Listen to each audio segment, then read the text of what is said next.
Hi, my name is Travis Alabanza and I am a writer. My connection to Paines Plough is that, well, many different connections, but I guess the image that sticks to my mind is that Katie and Charlotte kind of accosted me outside of Edinburgh Traverse Theatre in 2017, 18, when my show Burgerz was having a run there. And I didn't really understand what theatre was. I didn't really understand what artistic directors were. I didn't really get who these two like lovely, cheery women were telling me they loved my show.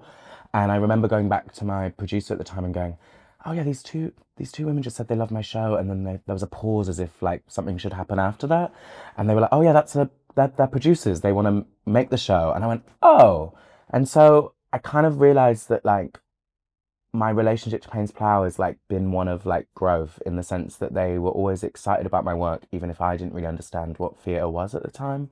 And I feel like that really is a nice story that symbolizes how they've kind of nurtured people through different stages of their career. My earliest memory of theatre was definitely Panto. That's the kind of the only theatre I saw as a kid. And then I don't have a relationship with theatre like in terms of like in the same way as kind of being obsessed with it or going to it a lot when I was younger. Yeah, I kind of would just see pantos and like enjoy the kind of school trips to the theatre. And then, yeah, I guess my like, I was going to say wanky, but I'm guessing we can't swear on this, can we? So I should. Oh, you can. Where the fuck is this going? No, they'll demonetize you. Winky? No, that's what I'm trying to think. What other word about wanky? I guess like my like wanky answer is that like my earliest sample of theatre is the clubs. And I always say that I think that club performance and club culture and growing up in like an underground London performance scene was my access into understanding how theatre works. And even if we then look at theatre as these things in buildings or institutions, to me, the Royal Vauxhall Tavern in London was watching theatre shows and drag performers and people use all the techniques that we now see on stage there. And that was kind of my route in. Yeah. Yeah, well, I think that people assume when they say theatre that we all mean the same thing. But actually, like when we go to watch like club performances or underground shows or queer performers there, a lot of them, one, have theatrical training or come from like drama schools or drama backgrounds, or two, they're using the skills that we would then want in a good show. In fact, I think more people should go and watch club shows to realize how to keep an audience entertained in the sense that we're using arcs, we're using stories, we're using pathos, we're using humor, all these things. And so for me, I saw the club world as like a pipeline that I didn't know I was on to then being in the theatre world, in there with performers like David Hoyle or Bryony Kimmings or Scotty, all these people that have gone on to have like big shows in fancy theatres were actually like training in the clubs. And yeah, that was what I always say was my route in. And it means that I've always felt like theatre, I'm a guest, but not in like a way that no one's, people are inviting me. I'd just rather be a guest. I think it keeps like my work interesting to not feel like I'm rooted into all these buildings, but rather like remembering the buildings that I go to that just open a bit later. Well, so my first debut show at Edinburgh was called Burgerz, and it happened because in the clubs I started performing as like, I guess what now they would call a drag queen, but I think 11 years ago we were still allowed to be wankers and call ourselves performance artists. And I was doing this thing on stage where I would kind of start to learn how to use audience. I'd perform onto a lot of hen dos and stag nights where I would kind of get audience members up on stage and use audience interaction to think they're about to have a good time, but end up having all these people in clubs talking about gender or transness or gender nonconformity. And I was really lucky that Sam Curtis Lindsay from Hackney Showroom, which is a great theatre production house, saw it and said, "You should make a theatre show." And I was like, "Well, what's that?" And he was like, "No, no, no, you can go and it's not just plays, you can go and do solo shows and all these things." And he took me and made me see all these different works and invited me to these festivals. And I guess that's kind of where my debut show Burgerz came out in 2016. Was that we basically took those things that I was already doing in the clubs on stage late at night into a theatre show. And so the show that Paines Plough saw in Edinburgh was the full-length version of that, where I basically made a burger live on stage with a random man from the audience every night as we kind of talked and processed about gender. And they called it a theatre show. I saw it as an extended drag night. There was a built-in bar in the set, so my access needs were covered. That sounds like so much fun. It was really fun. Yeah, I mean, it toured until 2023, so I did the show from 2016 to 2023, and so it was really like a long tour, but it's great fun. And because it's a different man every night, I never really got bored. Yeah. I mean, I still feel like I'm trying to start my writing career, I guess. I don't know. I think it's hard, you know, like all these words. I hate to sound, I sound like such a writer going, like, all these words, what do they mean? But I really do think that, like, when the writing career starts is like dependent on, you know, what markers we have. And I try and tell like writers that we should set our own start and finishes, but it's also like really hard. Like, do you become a writer when someone pays you? Do you become a writer when it's your job? I actually think the start of my writing career or journey was like me at home, 14, journaling and writing and trying to tell people how I feel, whether or not anyone was listening or not. And I think it's really easy to suddenly call ourselves things when other people start watching us because it kind of gives us that confidence. But I actually think that, like, if we want different kinds of voices in the industry, we've got to start breaking down like when these marker points are. Like, I think it's when other people started calling me a writer was definitely Burgerz, but I've always been a writer. I just think suddenly people wanted to sometimes hear the words that I was saying. Yeah. I feel like what 14-year-old me carried on and through is that, like, you know, it sounds whatever, but like I think I was always writing to difference. And I don't mean in the sense that like uh I don't mean in the sense that you are always making yourself feel different. I mean that, like, as someone that grew up on a council estate looking like a raging queen, also gender non-conforming, all these things, it's very easy in this country to just feel different. And I think that writing for me was always about writing yourself into existence so that you could explain the feelings that didn't make sense. And I think that's carried on throughout my work, even if I've moved away from autobiographical work. Like, you know, a lot of my early stuff was autobiographical. And even now, like, my last few shows haven't been, but I'm still writing about what is that difference. And stage ultimately, like, even writing into your journal is like deciding something is worth time. And then now I think what we put on stages is a symbol of what we think deserves time and eyes and money and resource. And I guess I've always been interested in saying, even if it feels like from the outside world that people don't think you deserve time, like, you know, growing up, it didn't feel like being a gender non-conforming person meant that people wanted more of you around. They often try and make you hide. But writing is a way of saying I deserve to be around even if you won't let me. And I think that the same is now. Like, theatres might tell you, oh, your stories are too niche, or oh, this isn't a thing that we want, or oh, we want less trans people in public life. We want less black and brown people using our political voice. We want less of this. And I think still writing is a way of saying, well, that doesn't really matter because I'm going to show up anyway. I would tell 14-year-old version of myself to like go and listen to some grammar rules because it will just save you some time in the edit. That is something that's carried through from my 14-year-old self. I still really can't do it. Everyone's like, wow, your characters are so specific and unique. I was like, no, I just can't do grammar.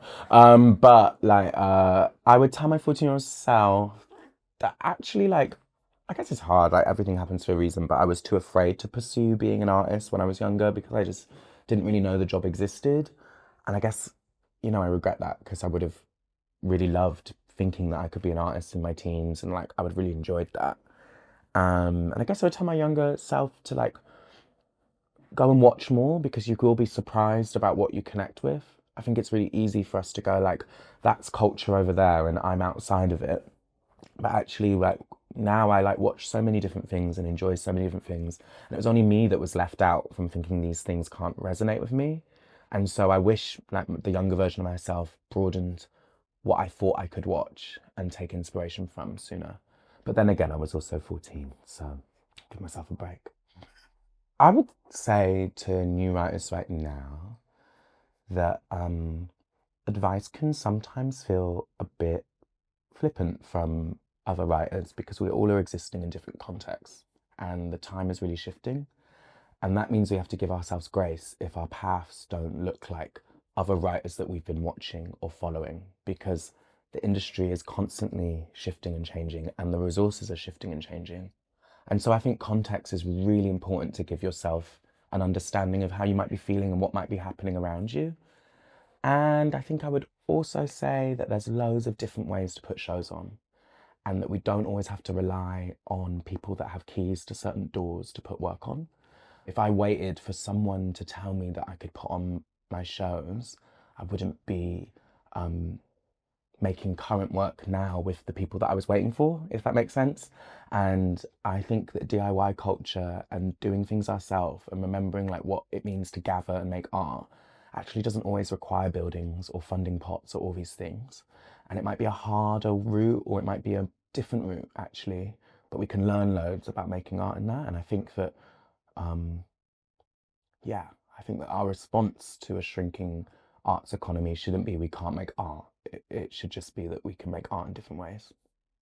My dream writing day that happens like once every 3 to 4 weeks is that, you know, I wake up and I've put my phone in another room so that I haven't been woken up by my alarm. I've woken up naturally. This did actually happen 2 weeks ago. It felt amazing. You wake up naturally before you even look at your screens, before you even brush your teeth. You go and sit down and you write on the thing that you're working on, or like a thing that's separate. Oh, I love that. And I'll spend like an hour just like not doing any. I stink, my morning breath, and I just am like typing away at the thing like uncensored, and I won't then judge it. That's an important thing. An idyllic writing day doesn't have any judgment. And you get up, then you brush your teeth, you go for a coffee, you come back, you look at the mess you've made, and you carry on, and you're just uninterrupted. Like for me, it's about like lack of interruption. No emails, no admin, no like gas leak in your flat, no like, you know, landlord knocking on your door, none of it. You're just uninterrupted, and you can go until lunch, and you've not had any self-doubt. And quite a simple thing, I don't need to go anywhere to do it. And then lunchtime's important. You want 45 minutes to call someone else and not think about your art. Call a friend, preferably a friend that's not an artist, so that you remember that your job is kind of worthwhile but also kind of pointless. If you have a friend that's a nurse, ring them. And then afterwards, I think actually ring an artist. Be wankers for like an hour about each other's work, talk about it, pontificate, do all that kind of stuff. Then, because my mum will probably watch this, you don't have any cigarettes, you never have cigarettes, you never smoke during writing, and you carry on writing till about 4 p.m.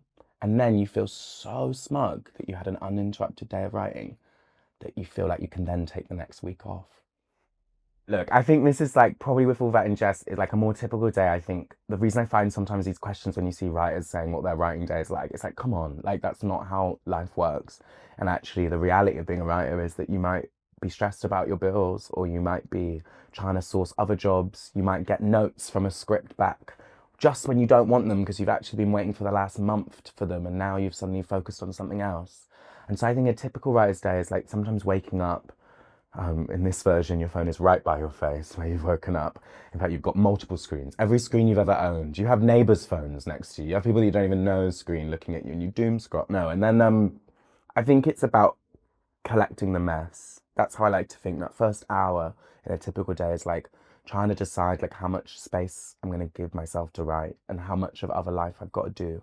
Do I need to send invoices? Do I need to be in a rehearsal for something else? And I kind of spend that first hour gathering. And I would say a typical writer's day at the moment for me is like, honestly, I split my day between like sourcing new work or solving work that's already there. But I make sure to give myself 2 to 3 hours uninterrupted while I work on the thing that I want to work on. Whether that's like a thing that hasn't been picked up by anyone at the moment, whether that's a play that needs to push forward. And I think a typical writer's day is like trying to do all you can to protect that moment. And sometimes that happens really easily, or other times you need to like, you know, put a bit more effort into not getting distracted by the noise. I feel like what I love about theatre, which is so weird to say because I don't know if I would have said it if I hadn't just been spending some time with TV and stuff, is that like theatre, you really got a lot of time sometimes. You know, I know everything's meant to be like, you know, theatre's big thing is like it's urgent, it's timely, it's necessary. Well, actually, we've got like 2.5 hours in an interval. People really do be speaking.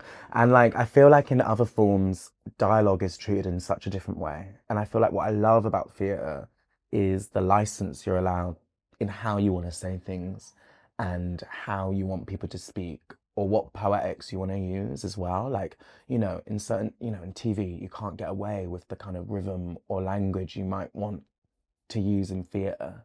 And I feel like when theatre's at its best is that we get to experiment in a way with like having people directly in front of you. Like, what does it mean to be able to hear how an audience react, see how an audience react, and how can we play that? Like, it doesn't mean that every show has to break down like literal fourth walls or all of that. But an audience are there physically and you can see them. So you can feel that in the room. And I think when theatre's at its best, it's when a writer's not only like preempting the words of the actors, obviously like by choosing the words the actors are going to say, they're also wondering like what noises or feelings an audience might be doing in that room too, and using that to build an arc. And you can't do that with TV and film because when we're watching it, we're not sure if we're going to watch it next to someone else or whatever. But I love in theatre that you can hear everyone laugh and then hear silence. And that is something that you can play with, right? Like, what does it mean to go to the theatre and write a certain joke that means you know half of the room are going to laugh and half of the room are going to feel tense? And what does that then do to the audience for the rest of the show? Like, that's only something you can really do in a live work, is like create a new dynamic because of you're trying to make sense of the general public, you know? And like, I feel like, yeah, not, maybe this doesn't make sense. I am really just waffling. Hopefully we just cut down from now. But like, my last show, Sunny Underground at the Royal Court, was about drag performers unionizing to kill RuPaul. And it was about like the economics and finances and like labor of drag performers in nightlife. And it was really interesting because Sloane Square had this split in audience of like the people that come to a Royal Court show and all these drag performers that had never been to Royal Court in their life, but were coming because we cast 8 drag legends from the club scene on the stage. And what it meant is that you had this feeling whether you had some people that revered the space, the Royal Court, we're coming for the big night at the theatre, we're coming with our theatre things. And you had people that were like, whatever, we're coming to watch our mates at a club. And you saw both groups of people, or there were multiple groups, but if I was to simplify it, you saw both groups of people edit themselves, change themselves, become more of themselves, become more versions of other people throughout watching the show.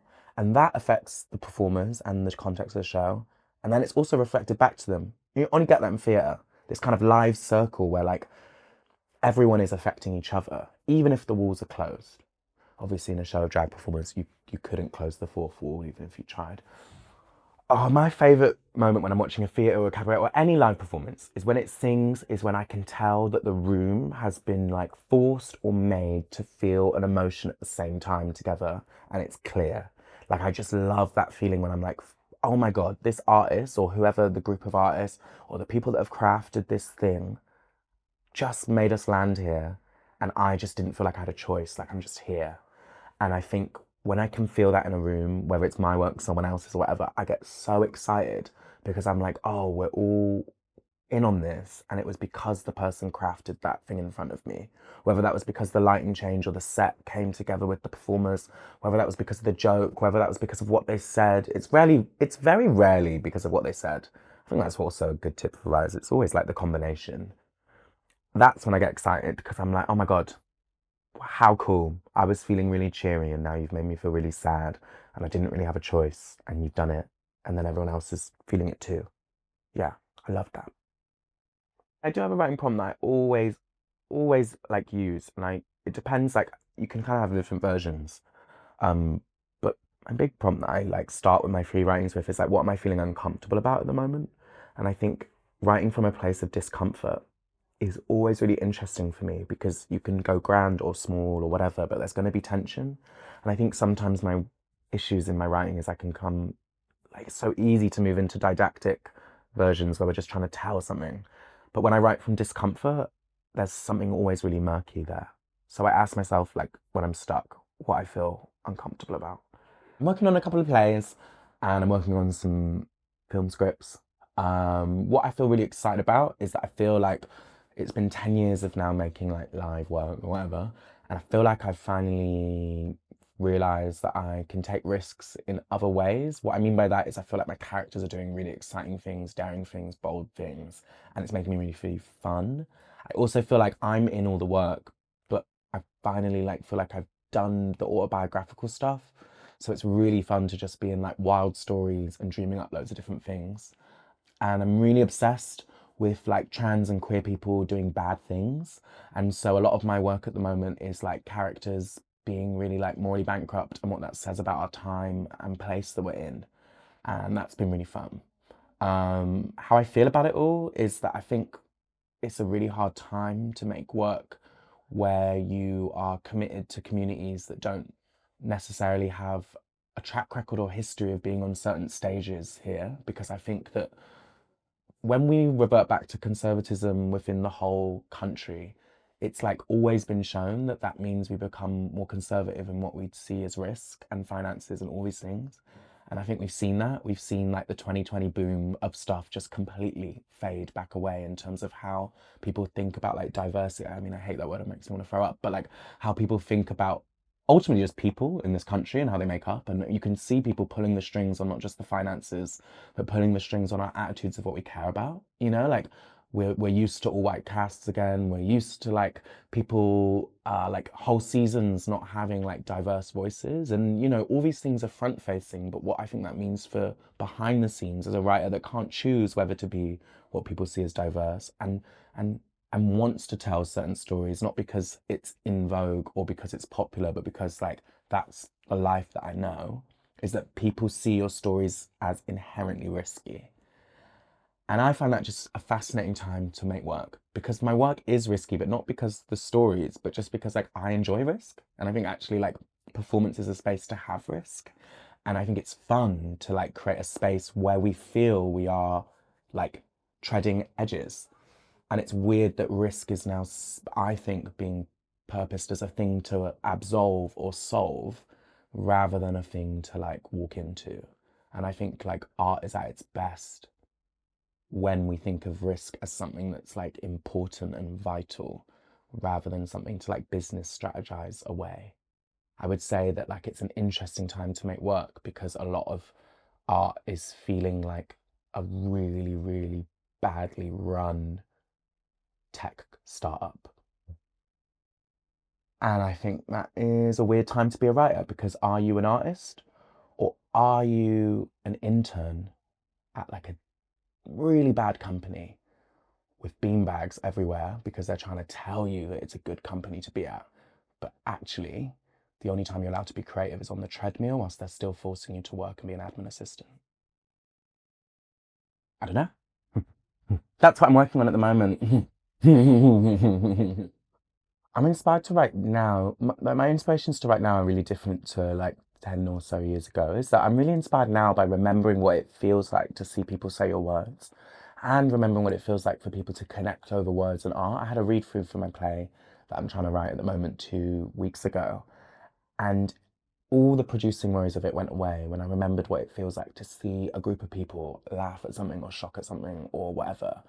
And remembering that really inspires me. I also think what inspires me is like I feel better about stuff after I write. Like I feel like I understand things more, or I feel like I feel more buzzy about the thing, even if it's difficult. Like I feel like writing makes me um, feel like I understand how to connect with a bad or hard or difficult thing. I feel more active in the world after I write, because I feel like it's actually quite an indulgent thing to like write and to tell yourself that you deserve to sit down at a desk or a sofa or your bed or wherever you do write on the tube, and that you're going to give yourself time to just write for yourself. It's quite an indulgent task. And I find that after I write, I feel really like, okay, I was just really indulgent about myself. How can this thing be worthwhile out in the world? Like, how can the writing not just go to waste, even if it doesn't have a stage? And so I'm kind of inspired by like how I feel when I write, if that makes sense. It makes me feel better.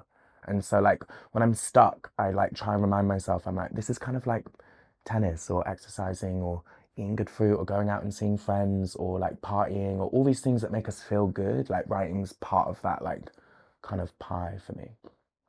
The miseries of writing is that the first draft will always actually just be bad. And you every time you're like, maybe this first draft isn't going to be bad. And then you get the notes back or you reread it and you're like, yeah, you know what? I've got to remember that nothing comes out perfect.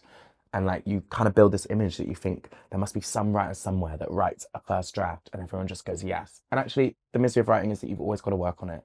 I think I forget that every single time. I'm like, oh my God, maybe this isn't the time. And then it comes back and you're like, no, of course not. It's not going to be the time. But then to flip that, I think the joy of writing is that it's like kind of like one of the most personal like tracks of my own growth that I have. I think it's really hard in this climate when everything is thrown at us constantly. You're constantly having to be available for everyone and everything at all times and think about a million things at once. But I have this thing that like I can track throughout my life and see how I've shifted, see how my worldview has shifted, see how my like energy has shifted, see when I felt good, when I felt bad, when I felt like more like better words than just good and bad. And you can kind of track yourself. And that's such a joy. Like I can go back to 2016 and see what I thought about this said issue. And I can then read about what I thought about myself and said issue a year ago. You know, I feel like a lot of my early work, I'm like, wow, you were clearly so suffering with this specific thing. And now look, you've made a joke about it in your latest script that feels light and is making people laugh. And I think that that is such a joy to like, and a privilege to be able to have a track of like your own thoughts and feelings in a world that like maybe makes it harder for people to have journals nowadays. You know, dare I say, I think journals are out. Journals are out of fashion. And that's really then hard. Like, where are you going to be in emo?